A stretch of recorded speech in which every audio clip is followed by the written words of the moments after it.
Hello everyone and welcome back to another Unpopular Opinions video. This is part 2 of my Unpopular Pokemon's Opinion video.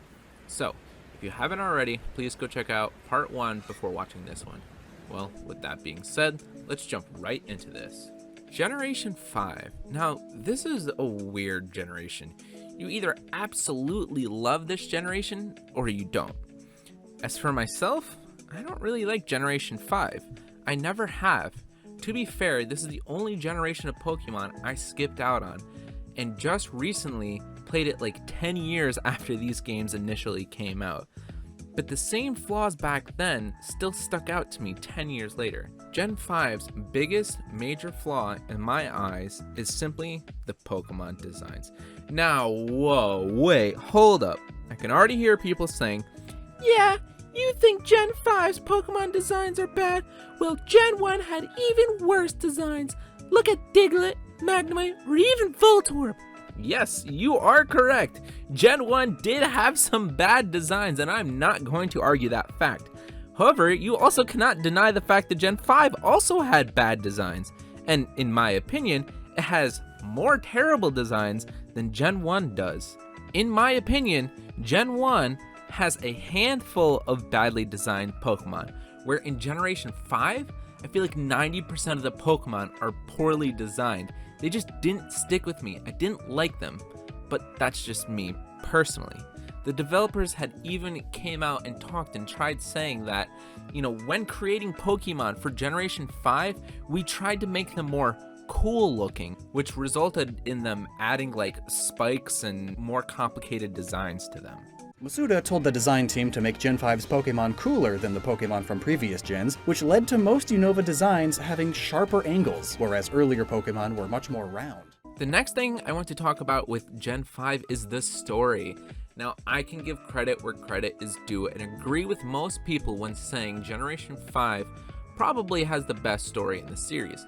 I personally like Black and White 1's story better than Black and White 2's better, but Black and White 2 overall was a better game.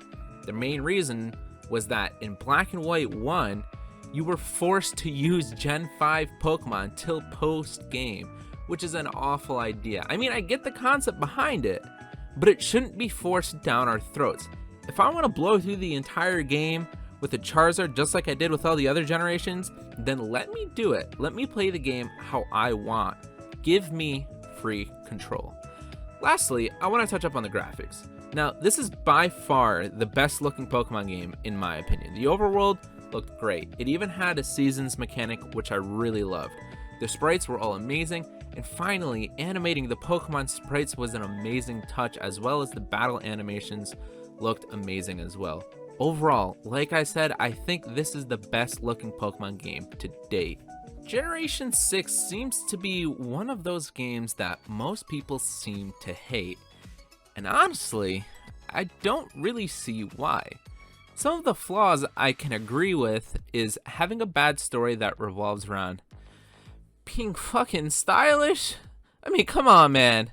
It's an absolutely awful plot. They were really trying to push the fact that you can customize your character in this generation. I mean, it was an absolutely amazing addition. I love having the ability to customize my character. Even though the options were pretty limited, it still makes the games feel more like a personal journey for me. Having too many rivals was another complaint many people had with this generation. But I didn't mind it, and that's only because I only really saw Serena or Callum as rivals. The rest are all kind of just like fellow friends. And lastly, most people say this game was too easy. Now hear me out. If you turn the EXP share on, this game will be a cakewalk. However, if you turn that bad baby off, yeah, the game starts to become a little challenging. I picked Fennekin and turned off the EXP share, and honestly lost quite a few battles and was even underleveled a lot of the time. So yeah, if you think Gen 6 is easy, turn off the EXP share and you'll have a better experience. Starting with Generation 6, the Pokemon Company decided to start adding what I like to call gimmicks into every generation. And this generation's gimmick was Mega Evolutions. And I honestly think it was a pretty okay gimmick. I mean, a lot of the Mega Evolution designs are absolutely awful, But we did have a few bangers though, like Charizard X, Kangaskhan, and Sableye. But Generation 6 also did another thing that future generation would continue to do, and that's making the jump from 2D to 3D. And you know, I think it's okay. I honestly prefer 2D art a whole lot better, but simply because it's been 7 years since we first took the jump to 3D, it seems like we have had no progression on the graphics whatsoever. The newest Pokemon games, Sword and Shield, look arguably worse than X and Y. But the worst part of jumping from 2D to 3D is not how good or bad the graphics look, but it's how they redesigned the Pokemon when making the jump. I know I mentioned this in the last video, but I mean, look at Typhlosion. They did my boy so dirty. But the last thing I want to say about X and Y was this generation had some fucking bangers for music. The Boutique song, the title screen, the Pokemon League, all major bangers.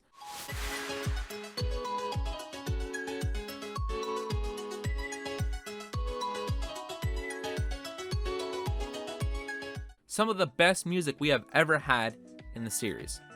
Overall, I really enjoyed this generation. It's one of my favorites.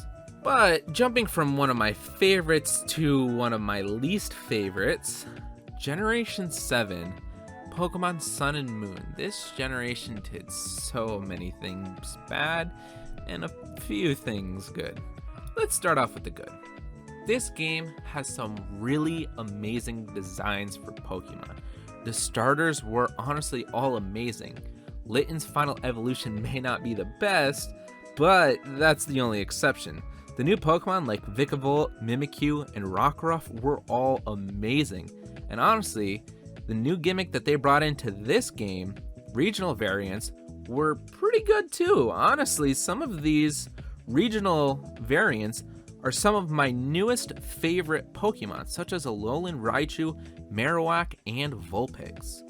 The other gimmick this game introduced was Z-moves. Now, honestly, I think these were okay. I personally enjoyed these. They didn't do too much that completely shook up the game and ruined the formula. And I was really glad about that. I was also kind of glad to see that they removed HMs. Part of me was sad to see them go, but you know, they really needed to go. I still wish that I could fly around on my own personal Pokemon instead of these like rental Pokemon or whatever they are, but oh well. They also removed something else from this game, something major. The gyms. Pokemon gyms are the literal definition of what a Pokemon game is. And to just remove them like that was an awful idea. They replaced it with trials, and they did have a way of explaining it in the story, and it did make sense, but the trials themselves were awful. All you did was fight wild Pokemon after wild Pokemon until you reached the final one, and the last Pokemon turns into a giant. It's almost like they were hinting at Dynamaxing here. Another thing that I really did not like was the pacing of this game. It is incredibly slow, and it's incredibly hand-holding. You thought X and Y was easy? At least this game didn't forcefully show you how to do literally everything.